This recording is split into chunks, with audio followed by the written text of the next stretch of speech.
کوئی وہ ایک ادبی اور دینی تقاضا ہے کہ اپنے استاذ کا احترام کیجیے، لیکن وہ احترام جو تقدس کے درجے کا ہو، وہ احترام جس کی بنیاد پر آپ سمجھیں کہ یہ بزرگ ہیں.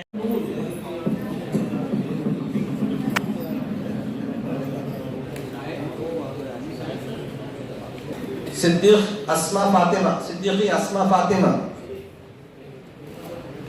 ایسے ایک ایک کر کے لو.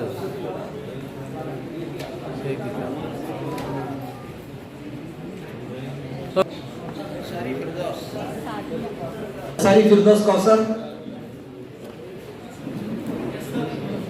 ہاشمی فائز. بہت زیادہ آئے تو باقی لوگوں کے لیے ملک امبر اسکول میں پیر کے دن جو لوگ ہوتے ہیں تو اس میں یہ ہے کہ وَرَكِبَ فِي السَّفِينَةِ فَخَرَقَهَا، کشتی میں سوار ہوئے، اس کے پھاڑ دے. وَكَانَ وَرَاءَهُمْ مَلِكٌ يَأْخُذُ كُلَّ سَفِينَةٍ غَصْبًا، کہ ان کے پیچھے بادشاہ چلا آ رہا تھا اور وہ ہر اچھی صحیح و سالم کشتی کو ہڑپ لیتا تھا، لے لیتا تھا. مگر سوال یہ ہے کہ میں نے ان سے سوال کیا استاد سے کہ بادشاہ اتنا انہیں کوئی نوکر ہے جو ایسے چھوٹی چھوٹی کشتیوں کے پیچھے دوڑتا پھرے گا؟ اور یہ سوال اکثر مفسرین نے اٹھایا کہ اگر اس سے کشتیاں ضبط بھی کروانی ہیں تو اس سے کارندے کریں گے نا، بادشاہ نہیں کرے گا. تو وراءہم سے مراد بیسیکلی امامہم ہے، یعنی آگے شاہی دربار ہے، ادھر سے جو بھی کشتی گزرتی تھی تو وہاں بادشاہ کے کارندے کشتیوں کو روک لیتے تھے، آگے جانے نہیں دیتے تھے اور کشتی لیتے تھے. تو امامہم ہے، یہ مفسرین نے اس پر بھی اجماع کیا ہے. تو بہرحال اگلا کا لفظ پچھلے معنی میں بھی آتا ہے، آگے کے معنی میں بھی، یعنی پاسٹ اینڈ فیوچر، وہی ورا کا لفظ بھی ہے. ایسے ہی اور بہت سی چیزیں لسانیات میں آتی ہیں. تو بہرحال یہ انہی استاد سے بحث ہو رہی تھی. ایک حدیث میں کے الفاظ تھے لا ملجأ ولا منجا منک الا الیک. تو آپ جانتے ہیں کہ ہمارے یہاں پہ ملجا و ماوا کچھ لوگ لکھتے ہیں پرانے خطاطی کے انداز میں، تو وہ یا مقصورہ سے چھوٹی یا سے لکھتے ہیں، اس کے اوپر کھڑا زبر لگاتے ہیں.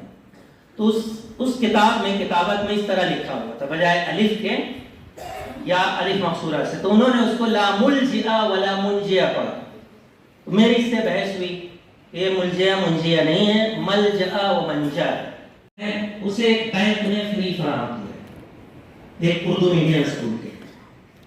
یہ دنیا بھر میں مساوی مواقع سب کو ملے، حتیٰ کہ نابینا لوگوں کے لیے اسپیشل کمپیوٹر ہے، ڈیوائس. بہنوں کے لیے اس کے اندر سائن ہر ٹی وی چینل پہ ملے گا، ادھر نیوز کاسٹ نیوز کر. Okay sir. جی، یہ مسلم مومن کانفرنس جو ایجوکیشن کے تعلق سے رکھی گئی تھی، اس کا مقصد کیا ہے اور کون کون لوگ آئے ہیں؟ اصل میں آج اورنگ آباد شہر میں اور پورے اورنگ آباد ڈسٹرکٹ کے اردو اساتذہ کے لیے خصوصاً، اس میں تو کوئی بھی شریک ہو سکتا تھا، لیکن خاص طور سے اردو اساتذہ میں جو دنیا بھر میں عالمی سطح پر جو تعلیمی پر منظرنامہ چینج ہو رہا ہے، نیا جو سینیرو ایجوکیشنل سینیرو چینج ہو رہا ہے، اس کی کیا اپارچونیٹیز ہے، اس میں کیا کیا دھوکے ہیں یا اس میں کیا مواقع ہو سکتے ہیں. تو وہ اس سلسلے میں ایک عالمی سطح پر جو تعلیمی شعبے میں کام کرنے والے ابو دھابی سے UAE سے وہاں کے جو ماہر تعلیم ڈاکٹر ابو صالح صاحب یہاں تشریف لائے تھے انڈیا میں. تو ہم نے سوچا کہ ہمارے جو اساتذہ ہیں ان کو خصوصاً طور پر جو تعلیمی شعبے میں ہم کام کر رہے ہیں، ہمارے جو سوسائٹیز کے ذمہ داران ہیں یا تعلیم سے نسبت رکھنے والے جو ذمہ داران ہیں، ان کا ایک سیشن آج ہم نے یہاں رکھا. الحمدللہ پورے اورنگ آباد ضلع سے اس میں سینکڑوں کی تعداد میں اساتذہ اور ہمارے تعلیمی ذمہ داران یہاں شریک رہے. اور یہ جو سیشن رہا، اس کا اصل مقصد یہ تھا کہ ہمارے اساتذہ اور ہمارے ٹیچرس جو ہے، یہ جو نئے نئے چینجز آ رہے ہیں اس سے ہم واقف ہوں اور ہم بھی اس کے ساتھ ساتھ چلیں. جو روایتی انداز تھا ہمارے تعلیم کا، وہ ہر جگہ بدل رہا ہے.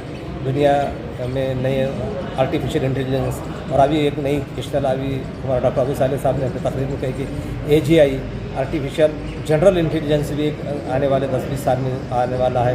یہ اتنے سارے چینجز جب دنیا میں آنے والے ہیں تو ہمارے نسلوں کو، آنے والی جنریشنس کو بھی ہم اس سے وابستہ رکھیں، ہم بھی کہیں پیچھے نہ رہے.